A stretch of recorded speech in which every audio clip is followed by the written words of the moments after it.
네. 오늘 함께 볼 말씀은 빌립보서 3장 12절에서 16절까지의 말씀입니다. 빌립보서 3장 12절에서 16절까지의 말씀. 문을 너무 활짝 열은 것 같아서 조금만 절반 정도로만 닫아주시면 좋겠습니다. 네네, 그 정도면 공기만 통할 수 있도록. 예. 네, 우리 빌립보서 3장 12절에서 16절까지 다 같이 한 목소리로 읽도록 하겠습니다. 시작. 내가 이미 얻었다 함도 아니요 온전히 이루었다 함도 아니라 오직 내가 그리스도 예수께 잡힌 바 된 그것을 잡으려고 달려가노라. 형제들아, 나는 아직 내가 잡은 줄로 여기지 아니하고 오직 한 일, 즉 뒤에 있는 것은 잊어버리고 앞에 있는 것을 잡으려고 표대를 향하여 그리스도 예수 안에서 하나님이 위에서 부르신 부름의 상을 위하여 달려가노라. 그러므로 누구든지 우리 온전히 이룬 자들은 이렇게 생각할지니 만일 어떤 일에 너희가 달리 생각하면 하나님이 이것도 너희에게 나타내시리라. 오직 우리가 어디에 이르렀든지 그대로 행할 것이라. 아멘. 네, 여러분, 저는 자주 달립니다. 러닝을 자주 합니다. 보통은 이제 뛰면 5km 정도를 목표로 삼고 달립니다. 그래서 이제 킬로미터당 5km니까 1km, 2km 이렇게 킬로미터당 평균 속도를 체크하면서 점점 그 시간을 단축시키려고 노력하면서 달립니다. 5km 정도를 뛰는 이유는 제가 이제 아시는 분은 아시겠지만 이렇게 작년 초에 병에 걸렸었는데, 갑상선 암에 걸렸었는데 면역력 향상에 이제 5km 정도가 딱 좋다고 해서 그렇게 시작하게 되었습니다. 근데 여러분, 이렇게 달리고 보니까 저뿐만 아니고 이 러닝의 세계에 정말 많은 사람들이 있음을 보게 됩니다. 저마다 이렇게 자기 발에 맞는 러닝화, 운동화를 준비하고 그렇게 뜁니다. 제 아내도 저하고 함께 이렇게 달리게 되었습니다. 취미가 생겼어요. 달리는 재미를 느끼게 해줘서 감사하다 하더라고요. 그래서 제가 사준 나이키 인피니티 런 운동화를 신고 저보다 더 많이, 제 아내는 면역력이 훌륭하기 때문에 10km, 15km, 거의 남들은 마음 먹고 이렇게 대회 참가해야 되는 그 거리를 그냥 저녁 먹고 1시간 좀 쉬다가 뛰러 나가볼까 하면 15km 뛰고 들어옵니다. 어마어마하죠. 그 건장한 몸으로 대단합니다. 예, 달리면 면역력뿐만 아니라 심폐력, 정신 건강에도 좋습니다. 저는 여러분들도 이 러닝을 취미로 삼았으면 좋겠습니다. 여러분, 제가 말하는 러닝은 실제 도로에서 뛰는 달리기를 말하는 것이 아니라 오늘 본문의 말씀에 나오는 이 믿음의 트랙, 신앙의 운동장 위에서 달리는 그런 달리기입니다, 여러분. 빌립보서 3장 14절 우리가 읽었는데요. 다 같이 한번 다시 14절 읽어보겠습니다. 시작. 표대를 향하여 그리스도 예수 안에서 하나님이 위에서 부르신 부름의 상을 위하여 달려가노라. 네, 바울은 표대를 향하여서 달려가노라 이렇게 말했습니다. 달리기를 하는데 표대를 향하여 달려간다. 표대를 NIV 영어 성경으로 보니까 the goal 이기도 있습니다. 목표라는 뜻입니다. 끝에 있는 목표. 여러분, 신앙의 목표, 달리기, 신앙을 경주라고 바울은 표현했는데 여기서뿐만 아니고 고린도서에서도 이렇게 달리기로 이렇게 표현을 했거든요. 자주 달리기로 표현했습니다. 여러분, 이 신앙의 달리기, 신앙의 목표가 뭘까요? 표대가 무엇일까요? 오늘 본문을 보면 그 목표가 무엇인지 나옵니다, 여러분. 한 구절 한 구절 읽어보면 약간 추상적이에요. 그러나 이 여러 구절들을 함께 보면 조금은 선명해지고 무엇이 목표인지 와 닿습니다. 우리가 신앙을 가지고 있다면 경험적으로 아는 거예요. 경험적으로 맞아. 우리가 신앙을 가지고 달리기 하는 이유는 이것 때문이지 라고 하는 표대, 목표가 오늘 본문 말씀을 조합해 보면 나오는데요. 처음에는 12절입니다. 12절에 보면 12절 후반부에 보면 이렇게 되어 있습니다. 내가 그리스도 예수께 잡힌 바 된 그것. 내가 그리스도 예수께 잡힌 바 된 그것을 잡으려고 달려가노라. 바울이 달려가는 목적은 예수님께 잡힌 바 된 그것입니다, 여러분. 진짜 어려운 구절이죠, 그죠? 잡힌 바 된, 잡다도 어려운 말인데 잡힌 바 된, 이거 무슨 말이야? 그죠? 어렵죠? 네. 제가 헬라어 원문을 찾아보니까 이 구절은 여러 가지로 해석이 될 수 있습니다. 사실은 내가 예수님께 잡힌 바 되었기 때문에 잡으려는 뭐 이런 뜻을 갖고 있습니다. 더 어렵죠, 그죠? 제가 풀었는데 더 어렵죠, 그죠?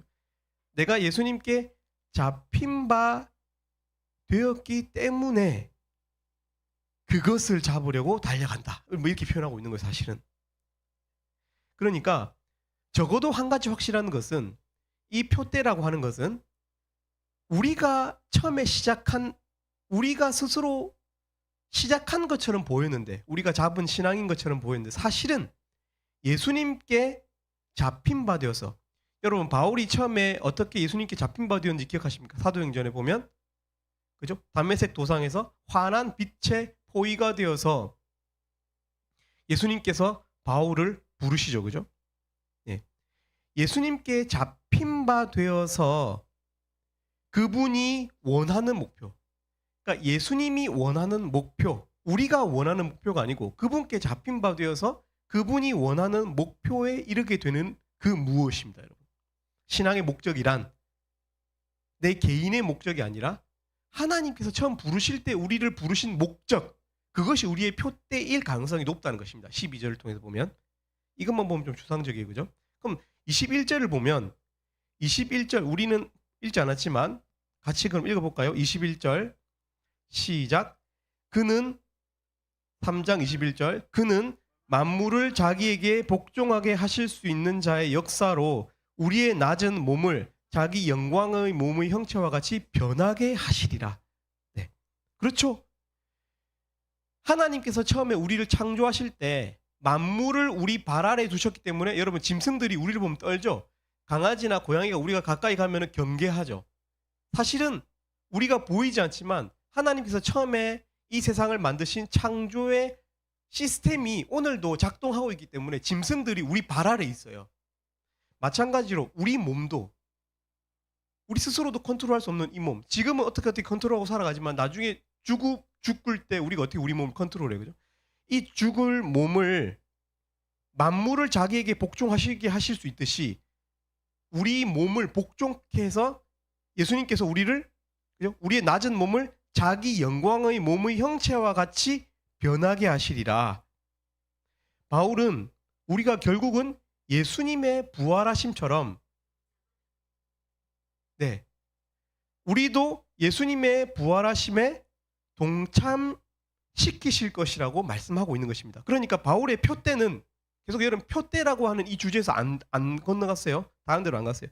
우리의 신앙의 목적, 달리기의 목적은, 마지막 라인은 예수님의 부활과 같이 우리도 그 부활의 영광을 경험하게 되는 것입니다, 여러분. 신앙의 목적이 무엇이라고요? 찬양이 느는 것, 기타가 느는 것, 드럼 실력이 느는 것, 출석 일수가 늘어나는 것, 목자님 말에 순종하는 것, 여러 가지 그것은 과정에 불과하고요. 궁극적인 우리 표대 말이에요. 더 골, 목적은 우리가 예수님과 같이 되는 것입니다. 예수님과 같이 부활의 영광을 경험하는 것입니다. 여러분, 사실 이 표대에 대한 설명은 10절과 11절에 가장 선명하게 나타납니다. 우리 10절과 11절 같이 표대가 무엇인지 한번 읽어보도록 하겠습니다. 9절과 10절입니다. 3장 9절과 10절 시작. 그 안에서 발견되려 함이니 내가 가진 의는 율법에서 나는 것이 아니요 오직 그리스도를 믿음으로 말미암은 것이니 곧 믿음으로 하나님께로부터 난 의라. 내가 그리스도와 그 부활의 권능과 그 고난의 참여함을 알고자 하여 그의 죽으심을 본받아. 11절 읽겠습니다. 어떻게 해서든지 죽은 자 가운데서 부활에 이르려 하노니. 바울은 이렇게 말합니다. 여러분, 바울이 가지고 있는 이 의로움은 하나님으로부터, 오직 그리스도를 믿는 믿음으로부터 난 의로움이라고 말하고 있어요. 여러분, 이것은 무엇일까요? 표대가 아니라 스타팅 포인트입니다. 스타팅 포인트. 지금 달리기 비유를 하고 있잖아요. 달리기 비유에서 여러분 그 트랙에 보면 시작 지점이 있잖아요. 그죠? 1, 2, 3, 4, 5, 6, 7, 8 적혀 있는 거. 그 스타팅 포인트를 우리가 하나님으로부터 하나님을 믿는 믿음을 가질 때 하나님은 우리를 의롭다고 여겨주시는 것. 그래서 우리가 신앙이 생겨나는 것입니다. 신앙의 여정이 시작되는 거예요. 달리기가 시작되는 거예요. 그런데 여러분 그 표대가 뭐죠? 그 골은 내가 그리스도와 그 부활의 권능과 그 고난의 참여함을 알고자 하여 그의 죽으심을 본받아 어떻게 해서든지 죽은 자 가운데서 부활에 이르리 하노니. 여기서도 뭐라고 하고 있습니까? 표대를 부활에 이르리 한다는 것입니다. 근데 여기서 중요한 것은 뭐죠? 9, 10, 11절을 조합해 보면은 우리가 그분의 부활에 참여하려면 무엇에 참여한다고 표현하고 있습니까? 10절에? 내가 그리스도와 그 부활의 권능과 그 고난에 참여함을 알고자 하여. 안다. 여기서 안다는 것은 지식적인 알미 아닙니다. 경험적인 알을 말하는 거예요, 여러분. 경험적으로 예수님과 연합해서 고난받아서 신앙을 갖는 이유가 뭐라고요, 여러분? 잘 되려고? 마음이 평안하려고? 아니에요. 물론 평안이 후행적으로 따라오죠. 그러나 빌립보서 말씀을 보면은 신앙을 갖는 이유는 달리기를 통해서 어떤 것을 경험하게 된다고요? 장애물을 경험하는 거예요. 장애물 달리기요. 장애물 달리기. 그냥 쌩 달려가는 게 아니에요. 물도 건너뛰고 허들도 건너뛰고 고난을 경험하기 위함이라고 말하고 있습니다. 고난을 경험해야만 신앙을 가졌을 때 하나님께서 던지시는 일부러 던지는 고난이 있다라고 말해요. 여러분이 신앙을 가지고 여러분 겪는 고난이 있다라고 말합니다. 그 고난에 참여할 때 곧 부활에 이른다. 부활에도 참여한다. 예수님과 연합해서 십자가를 경험해야 십자가를 지신 예수님께서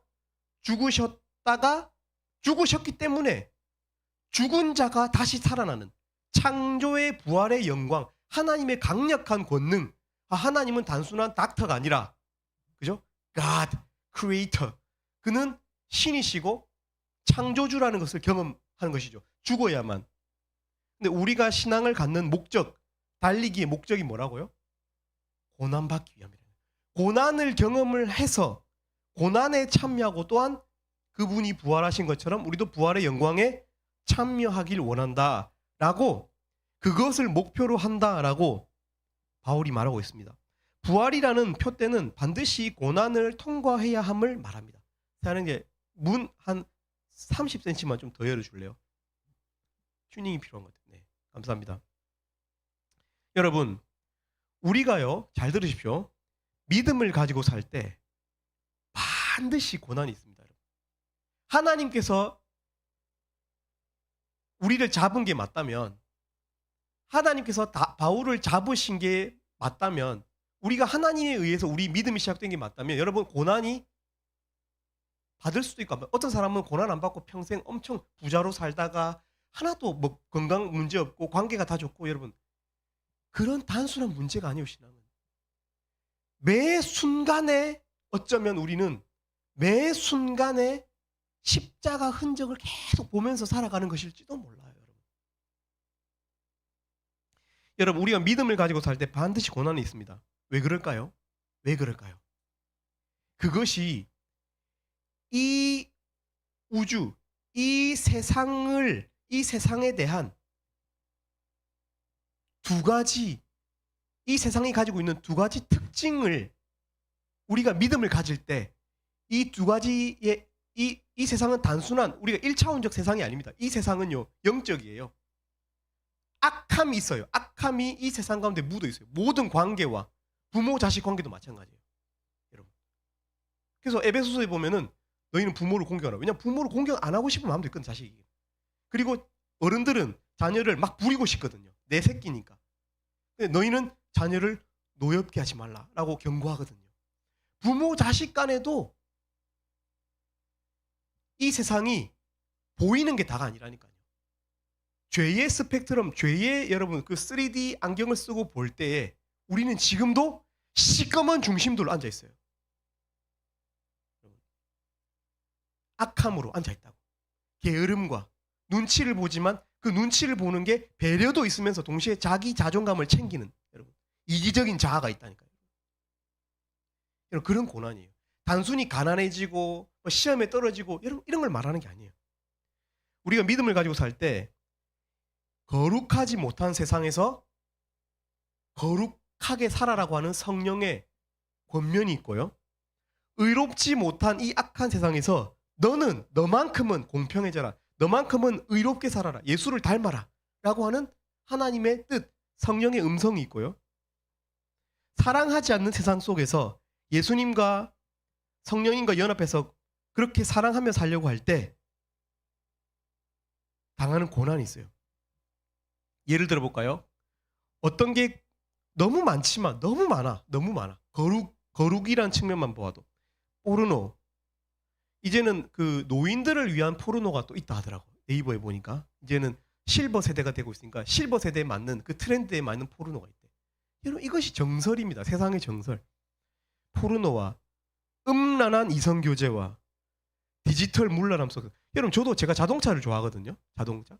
유튜브로 자동차 검색을 했었어요. 근데 자동차를 검색하다 보니까 자동차를 소개하는 여성들이 나오는데 그 여성들의 그 드레스 코드가 보면은 이게 자동차를 소개하는 건지 아니면 구독자를 어떤 식으로 늘리려고 하는 전략이 뭔지 여러분 제 눈을 그래서 한 번씩 와이프 옆에서 보는데 같이 보고 있다고 보다 이렇게 하면서 이렇게 각도를 틉니다. 뭐 죄 지은 것 같아가지고 제 눈은 거기에서 유혹받고 있지만 그러나 나쁜 건지는 아니까 여러분. 여러분 이런 속에서 우리가 거룩하게 살려고 할 때 정말 며칠 굶은 사람처럼 죄의 욕망에 이끌리는 허덕이는 여러분 우리 내면이 있잖아요. 근데 그것이 아닌 줄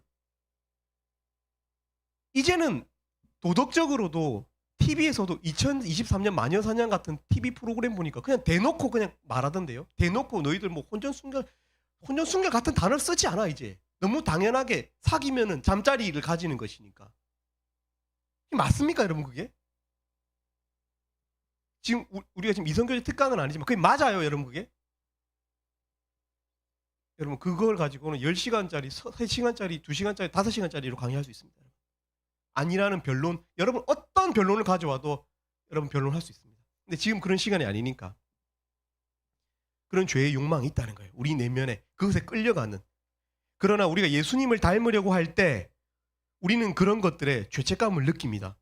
결국 자기 자신의 욕구를 deny, 부인하기까지 욕구를 죽이기까지 하면서 살아가야만 하는 어쩔 수 없는 십자가 위에 예수님처럼 우리도 부분적인 우리 육신의 소욕을 제어해야만 하는 죽여야만 하는 그런 죽음을 경험하죠. 이게 여러분 고난이에요. 고난.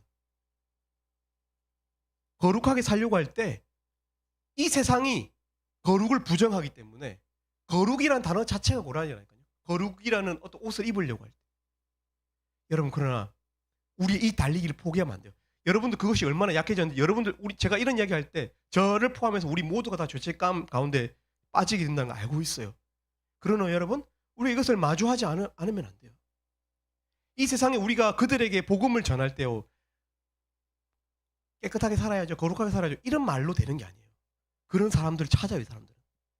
놀래죠. 그리고 진짜 거룩하게 살려고 하고 거룩한 중심을 갖고 있는 사람들 만나면 이 사람들은 떨어요. 사실은. 어둠은 빛을 만날 때 싸그라지거든요. 싹 사라지잖아요. 이런 복음 전도는 그렇게 하는 거예요. 우리의 존재로. 그래서 나중에 본에 대한 이야기를 많이 해요. 빌립보 너희들이 나를 본받은 것처럼 너희들을 본받는 자를 찾고 이런 표현을 쓰거든요. 본을 통해서 하는 거예요. 또 방금 전에 이제 거룩의 측면에서 이야기했다면 의의 측면에서 이야기할 때 우리가 예수님처럼 의롭게 공평하게 살려고 할 때 세상 사람들은 그런 우리의 고상함을 시기해요, 여러분. 왜 너만 고상한 척 하느냐 하면서 함께 좀 불공평해도 우리끼리 해먹자는 식의 담합을 시도합니다. 어떤 애들은 레포트 안 해놓고 뺏기자고 그래요. 대학교 가면 우리 고등학생들은 이제 올라오면은 놀래겠지만 그런 문화들이 있어요. 고등학교는 통제가 있지만 대학교는 통제가 좀 덜하거든요. 걔 뺏긴 애들이 있어. 요약된 거 달라고 그러거든. 술자리 하면서 밥 한번 살게. 여러분, 이것은 의롭지 못한 거예요. 내가 만약에 친구를 사랑한다면 물론 공부를 도와줄 수 있어요. 더 어려운 일이에요. 차라리 내 공책을 던져주는 게 쉽지 공부를 도와주는 일은 더 어려워요. 그러나 그리스도는, 믿음은 우리에게 그렇게 말하는 거예요. 불공평하게 걔가, 내 친구가 이득 보면 다른 친구들이 불이익을 보잖아요. 불공평한 거예요, 여러분. 함부로 주면 안 돼요. 공부하게 만들어야 돼요. 실력 있는 어떤 전공자를 만들어야 한다고. 그러면 더 손이 많이 가요. 근데 신앙은 그걸 이야기하는 거예요. 여러분, 우리가 만약에 불공평해지면요, 우리는 그 담합을 통해서 세상에서 더 많은 아군을 얻게 될 거예요. 그러나 여러분, 예수님을 닮으려고 할 때, 의를 추구하려고 할 때, 성령의 소리를 들을 때 그런 아군을 얻어서는 안 돼요. 따돌림을 당해도 괜찮아요. 의로움이 더 중요해요. 더 공평한 방식으로, 더 선한 사랑의 방식으로 사람을 얻어야 돼요, 여러분. 담합하면 안 된다고. 불공평해지면 안 돼. 그리스도인들이 돈 문제에서 타락하면 절대로 안 돼요. 공금. 저는 진짜 중요하게 생각해요. 재정 문제를. 시스템을 갖추고 반드시 재정 실무자를 통해서만 그 돈이 쓰이도록 하는 것이죠. 물론 그 재정 실무자가 타락하면 끝나는 거죠. 공동체는. 여러분, 그만큼 기독교 안에 돈 문제가 심각해요. 심각해요. 제가 보기에는. 여러분, 예수님을 닮으려고 할 때 모두가 괜찮다고 해도 우리는 아니라는 성령의 소리도 들어요. 그리고 이간하거나 뒷담화하지 않고 공평과 의를 추구해요. 뒷담화하면 재밌거든. 뒷담화가 참 재밌어요. 왠지 알아요? 연합의 기쁨을 맛봐요. 뒷담화가. A를 돌려놓고 B, C, D가 뒷담화하잖아요. A를 향해서. 그럼 B, C, D가의 연합이 강해져요. 마음의 연합이. 달잖아. 그래서는 안 돼요. 수군수군하고 비방하고 로마에서 말하는 반복된 죄들이에요. 불공평해요, 이것은. 언어적 죄도 있지만 디카이오신의 의로움의 죄가 있는 거예요, 여러분. 여러분, 사회에서 우리의 지위를 죽이거나 따돌리려는 시도들 속에서 우리 위협을 받아요. 우리 스스로가 우리 스스로를 위협해요. 그냥 그 십자가 걷어치워라 이렇게 하죠. 그러나 우리가 이 표대를 향해서 달려가고자 할 때 반드시 이 장애물을 넘어가야 돼요. 이 고난을 통과해야 돼요. 의로워지기 위해서는 고난이 따라요. 그렇기 때문에 내 자신을 견제해야만 하는 부분적인 죽음의 위협을 경험하죠. 또 사랑하며 살려고 할 때도 죽음의 위협이 있어요. 여기서 제가 말하는 사랑은 아가페의 사랑이에요. 내가 좋아하는 사람을 사랑하고 나한테 잘해주는 사람에게만 사랑하고 내가 좋아하는 만남만 만나고 밥 먹으려고 하고 교제하려고 하고, 여러분, 그것은 이기적인 사랑이에요. 이 사랑은 아가페의 사랑이 아니에요. 내가 원하지 않지만 사랑의 섬김을 베풀어야 하는, 순간에 하는 사랑. 그래서 심지어는 원수까지도 성경에서 사랑하라고 했어요. 내가 100만큼 주어도 돌아올 것이 없는 사랑. 여러분, 성경 마가복음에 보면 그 지붕에서 이렇게 중풍병자를 이렇게 침대에 달아가지고 지붕에서 내려주는 장면, 친구들의 4명의 그 우정을 여러분 봤죠, 그죠? 여러분, 중풍병자가 평생 침상 위에 있었으면 그 사람이 이렇게 모은 돈이 있을까요? 가난할 것 같잖아.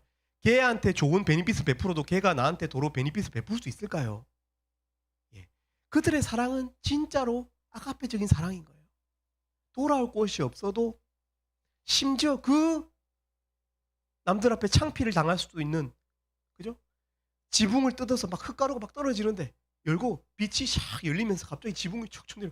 그리고 그 지붕에 올라가는 사람뿐만 아니고 거기서 내리고 있는 사람이 얼마나 주목받을까요? 예수님, 앞에 사람이 너무 많아서 지붕 뚫고 있습니다. 우리가. 여러분, 기브 앤 테이크의 사랑이 아니라 기브 앤 기브의 사랑 말이에요. 여러분, 나에게 해를 끼칠 수 있는 사람도 성령님께서 성령님의 뜻에 이끌려서 사랑하고 섬기는 것 말이에요. 그래서 기독교 공동체는 나랑 맞는 사람하고 교제하고 나랑 맞는 사람하고 밥 먹으려고 하는 것은 기독교가 아니에요.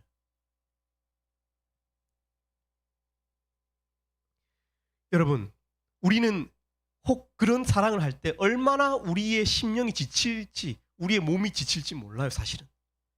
그죠? 우리도 인간이잖아요. 고갈될 수 있어요. 그런 사랑을 할 때. 여러분, ESF가 사실은 그런 조직이에요. 목자와 양이라는 이 명함부터가 딱 이미 시작된 거잖아요. 그 말이. 섬길게요. 당신 아직까지 예수님 잘 모르니까 예수님을 깊이 알게 될 때까지 내가 섬길게요. 이런 뜻이에요. 학사가 될 때까지, 목자가 될 때까지 섬길게요. 그러나 양들도 기억해야 돼요. 여러분들도 목자가 되어야 돼요. 왜냐하면 나도 당했으니까 니도 당해봐라. 이런 게 아니죠. 너도 이 풍성한 사랑에 예수님을 닮은 십자가를 경험해야만 이 부활의 영광, 하나님께서 정말로 힘주시는 그 은혜를, 진짜 은혜를 경험하게 되기 때문에, 진짜 신앙을 맛보게 되기 때문에 목자가 되도록 돕는 거예요, 여러분. 예수님도 십자가 위에서, 십자가를 향해서 네가 하나님의 아들이면 지금 내려와서 너 자신을 구원해보라고 조롱하는 그 사람들을 향해서 얼마나 짜증날까요? 그죠? 저들의 죄를 용서해 주시옵소서. 저들은 지금 자기들이 어떤 일을 하고 있는지 모릅니다. 라고 고백하셨어요. 참 사랑은 사실 이처럼 외로운 법이에요.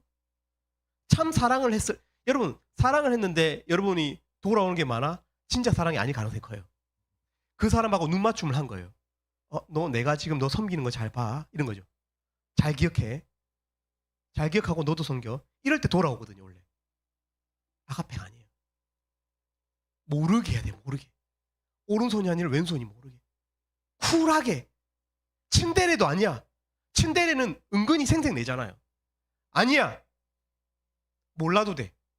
몰라도 돼요. 걔가 몰라야 하나님을 바라보게 돼 있는 거예요. 우리가. 하나님 아시죠? 하나님 앞에 기도할 때 진심이 쏟아져요. 근데 기도할 때 왜 기도가 안 되는지 알아요? 하나님과의 관계성이 없어서 그래요.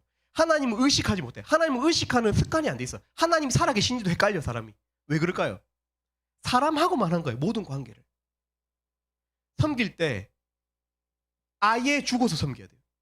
십자가 섬김처럼 아무도 몰라주는 순간에 섬겨야 된다. 몰라주는 순간에 가위질 해야 돼요. 몰라주는 순간에 풀칠해야 되고요. 몰라주더라도 무거운 것부터 들어야 돼요. 몰라주더라도 목자님 제가 이거 들고 갈까요? 몰라주더라도 몰래 사가고 데워놓고 자리를 데워놓고 동방을 따뜻하게 해놓고. 여러분, 이게 신앙의 본질이라고요. 그러나 여러분, 이런 십자가를 닮은 거룩과 의와 사랑의 고난을 감당해야 우리가 또한 부활에도 동참합니다. 그러할 때 진실로 자기 부인으로 죽기까지 심약하고 외로워진 우리 영혼에 하나님이 주시는 위로를 경험해요. 그분의 안아주심이